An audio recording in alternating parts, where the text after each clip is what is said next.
That is why Engineering and You is coming to your viewing pleasure every week, courtesy of our sponsor, Prince Engineer MC Shillon, FNSC, who has dedicated this time and resources to make sure that young Nigerians are encouraged to join and to venture into the field of engineering so that our life and our future, as it were, can be better. My name is Tuno Lanero, your regular anchor on this program, and what we are going to be doing now is going to be launching you into the first thing, and that is the question for the day, where you get to answer the question and get a prize, courtesy of our sponsor, Prince Engineer Yemisi Shillon. And the question for the day is a machine with an efficiency of 60% is used to overcome a load of 60 Newton through an application of a force of 40 Newton. The mechanical advantage of the machine is what? Now, A, 0.4, B, 0.9, C, 1.5, and D, 2.5. All you need to do when calling to answer the question is just tell us, is the answer A, B, or C? And we'll let you know if you are right. If you are correct, you will get a gift courtesy of our sponsor, Prince Engineer Yemisi Shillon, FNSC. Without wasting our time, we would go straight to take a break right now, and when we return, my guest is already here in the studio, and we won't want to waste our time actually, because she has a lot of things, very interesting thing to talk about. Let's go take this break, and when we return, I'll let you know who she is.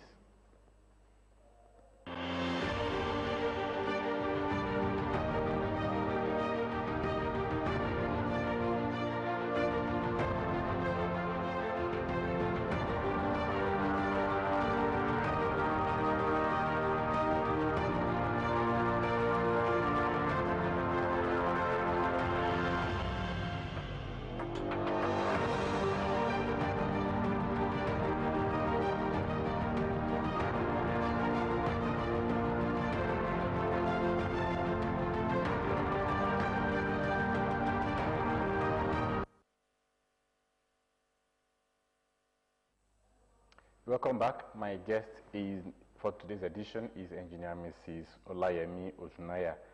She holds BSc in Civil Engineering from OAU in Ile-Ife from 1992 to 1997, MSc Geographical Information System 2004-2006, University of Ibadan, among so many other academic qualifications. Professionally, she's a member of Council of the Regulation of Engineering in Nigeria, COREN, and she's also a member of NSC, NIWE, APWEN, ICE UK, and NIWE.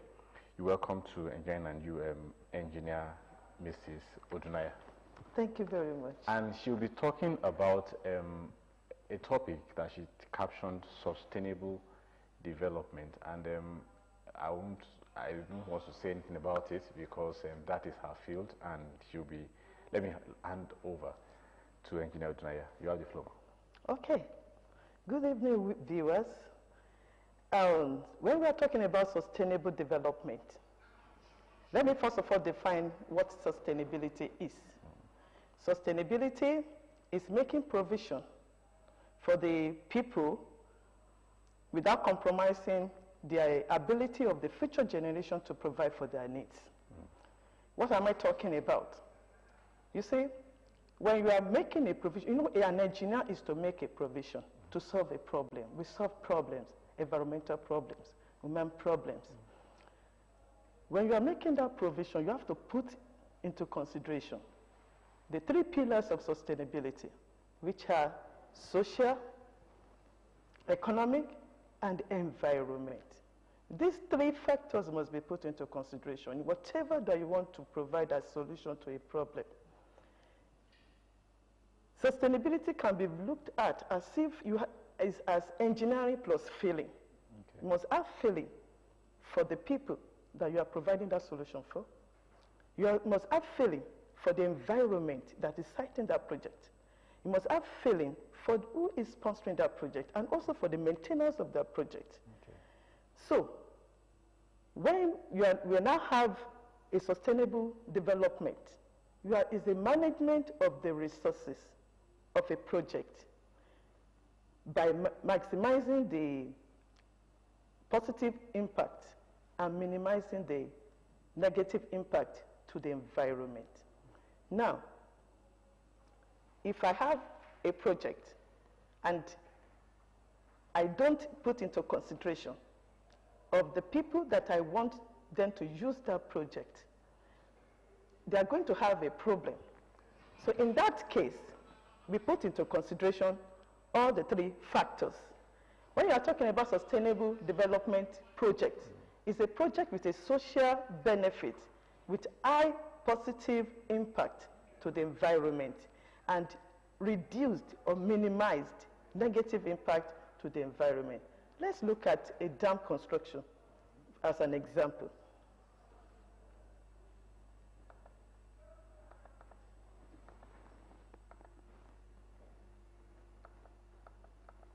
Okay. Let's look at dam construction as an example. Before you can construct a dam, there are many factors that you have to look at in the construction of a dam. These factors that if there are hazards that have to be controlled, which can have an effect on the people in that environment, the people that are going to use the water that you want to dam, and also the ecosystem of that environment. You have to look at all those factors, and when you are designing, you put into consideration the control measures at the design stage and also at the construction stage, so that you will not have any problem. You see, when you are providing such a solution, you provide a solution that it will not give headache to the users. And also when they want to maintain it, it will not give them a problem. And also, when the future people the future generation that will be using that facility, it will not be a project that they cannot build on, but rather they will condemn. So in everything that you do, you think of the future generation. So it is a wise use of resources. You make use of your resources wisely in an equitable manner to make sure that you satisfy all humans, both now and in the future.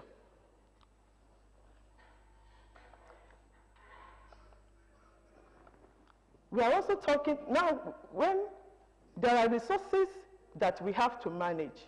When you provide a solution, you have to manage your resources in the equitable manner, as I have said.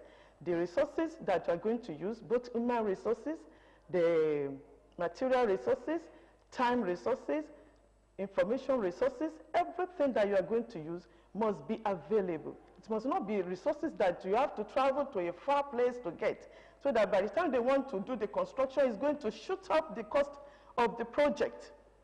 Your resources must be readily available. You look for resources in your locality, that it will make the cost of that project reasonable, and the project will be economical to maintain. And also, when you are doing a project, you have to put into consideration the risk assessment. Risk assessment of a project. When you do risk assessment, you will know the hazard in that project, and you will know the people that are likely to be victims of that hazard. That is the risk. When living organisms and human beings and the assets, properties are involved in the hazard, it becomes a risk. So you have to identify them in your design. You have to identify them in the construction.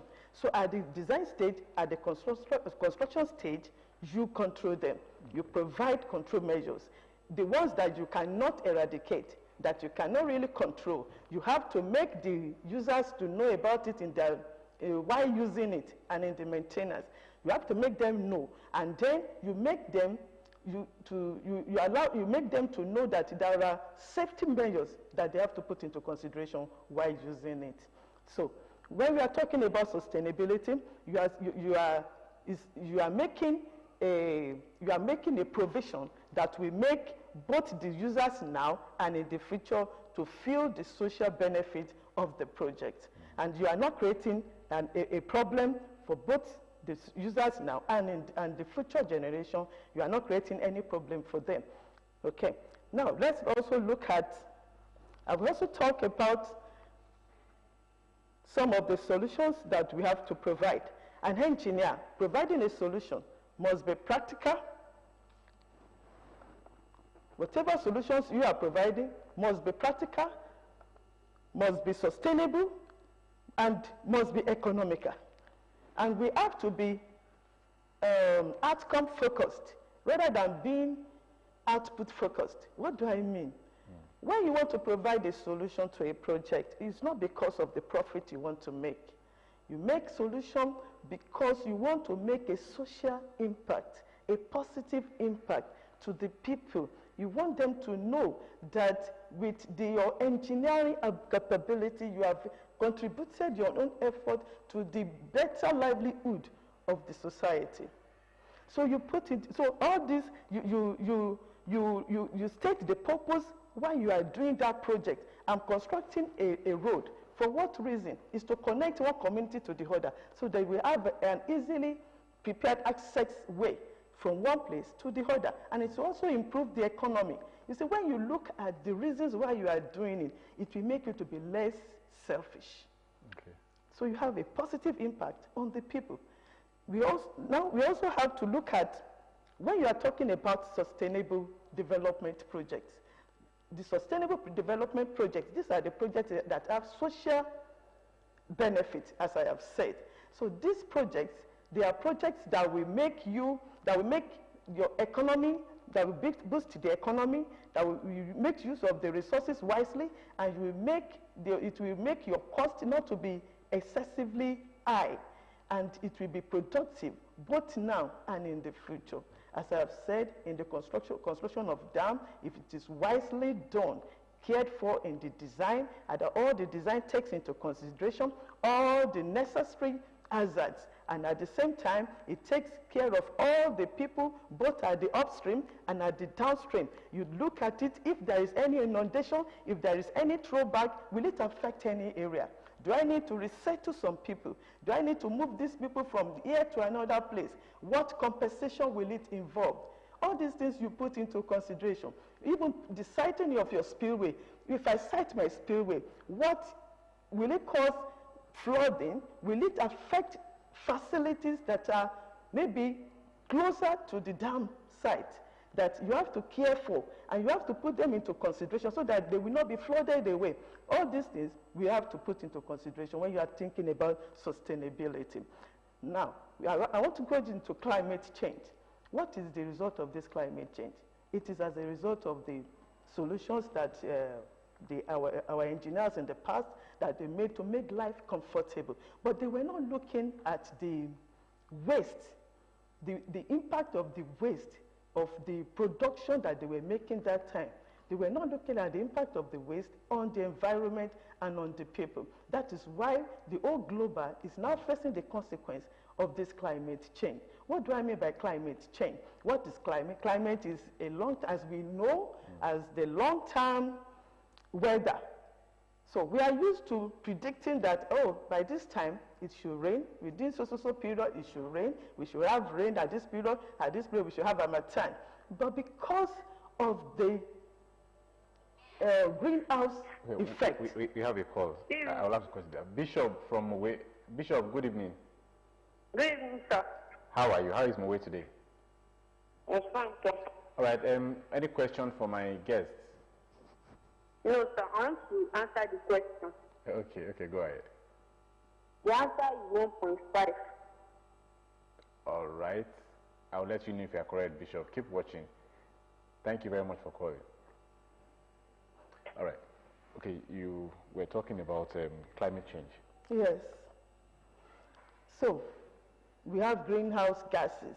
Greenhouse gases, as God has made them, they are there in the atmosphere. They are to make the earth warm.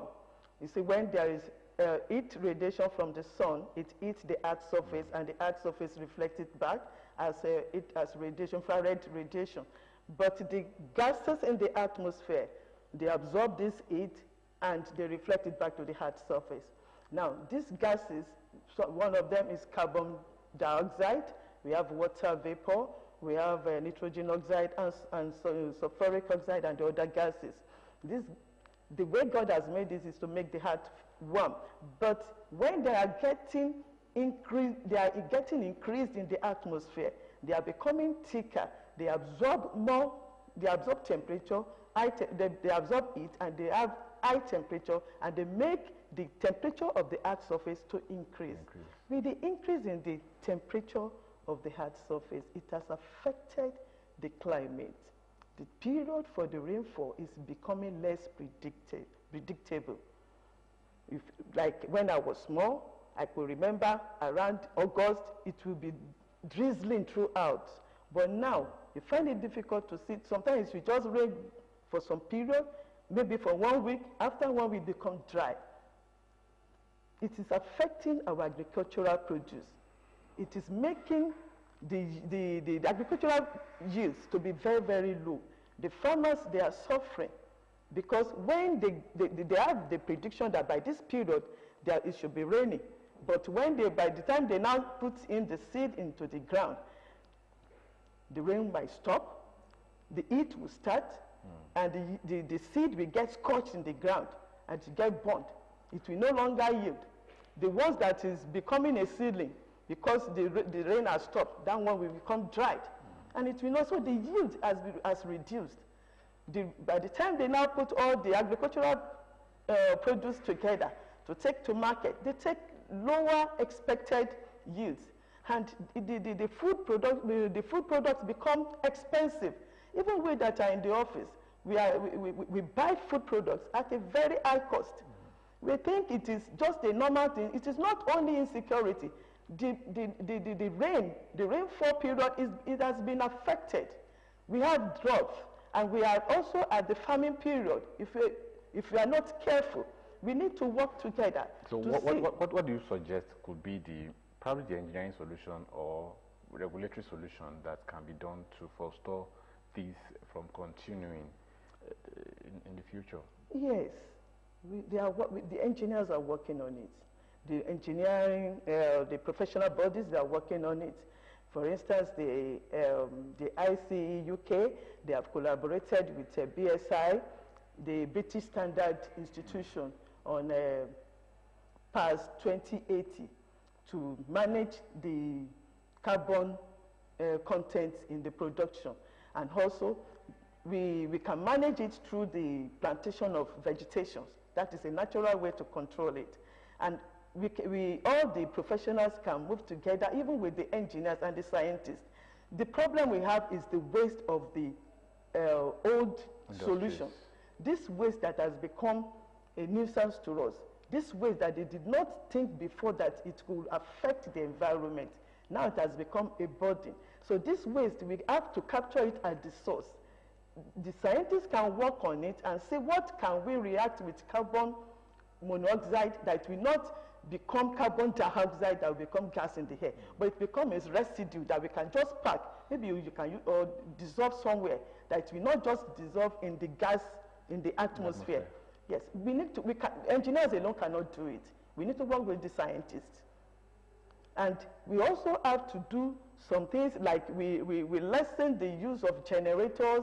If there is a way that the mechanical engineers can work out at it, that when you put on generator, there will be something that will capture your carbon monoxide, that it will not get exposed to the atmosphere. It can also be done. You can capture it at the source. You are a civil engineer, and yes. You go to some building sites, and yes. you discover that there are more of carbonation in some sites. And now that we are talking, the whole world is talking about reducing carbon. What can be done in a construction site to reduce carbon in the sites that will not affect us?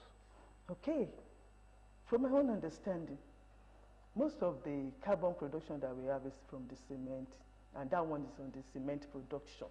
Okay. But on the site, you understand? On the site, what they do at the site is the mixing of the concrete, and that is when you are using the mixer. So your mixer, that one will be releasing the gas the carbon monoxide to the atmosphere. So we can as well put an iron pipe. You can connect to it, an iron pipe, get a hole and drill it. It will get disposed into the heart. That gas can be trapped at that point, and you can continue to be making use of it till, you know, this solution to this problem is a gradual process. It's not something that you just wake up one day, then the carbon content has reduced. It is what we work on. That's the job of the engineers for the future, if I must say. But I would like to put you on the spot. We seldom see women on this seat, especially when it comes to engineering profession. I would like you to speak to young women, young girls that think that engineering is a profession for men, and encourage them to come into the field of engineering. So you have maybe 1 or 2 minutes to do that. Okay. Like when I was in the secondary school that I did my WAEC, I was very, very good in mathematics, very, very good in further mathematics and in the physics, chemistry. I didn't really know what engineering was then, but I was guided by my dad. He assisted me to fill the form.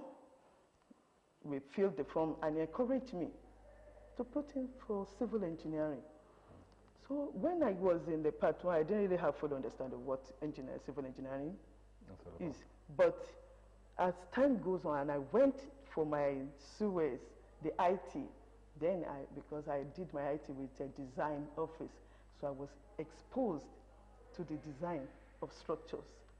And when you see that, so this one is to make you see that there is nothing a man in engineering can do that a woman cannot do.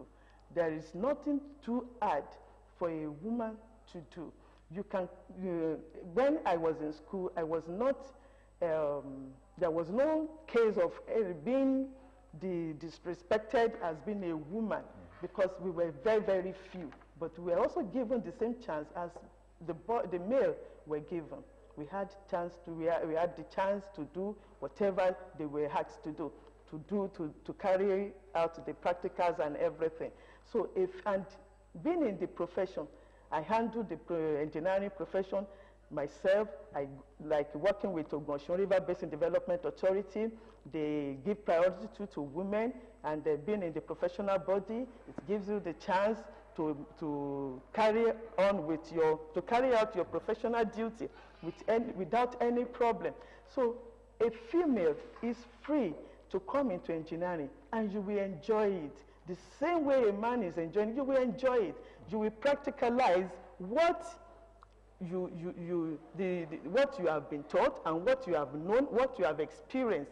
You practicalize it easily with nobody condemning what you have done. They will even guide you and assist you. All right.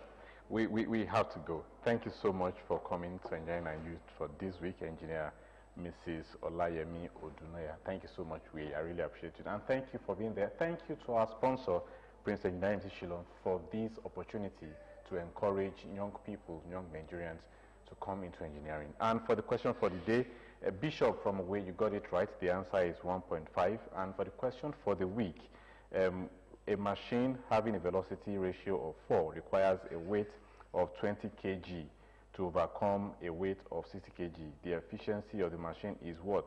If you know the answer, just drop it on our Facebook page at Ogtv and on Instagram page at Ogun State Television. We have to go now. Thank you so much to our sponsor, Prince Engineer Shillong FNSC, for this golden opportunity.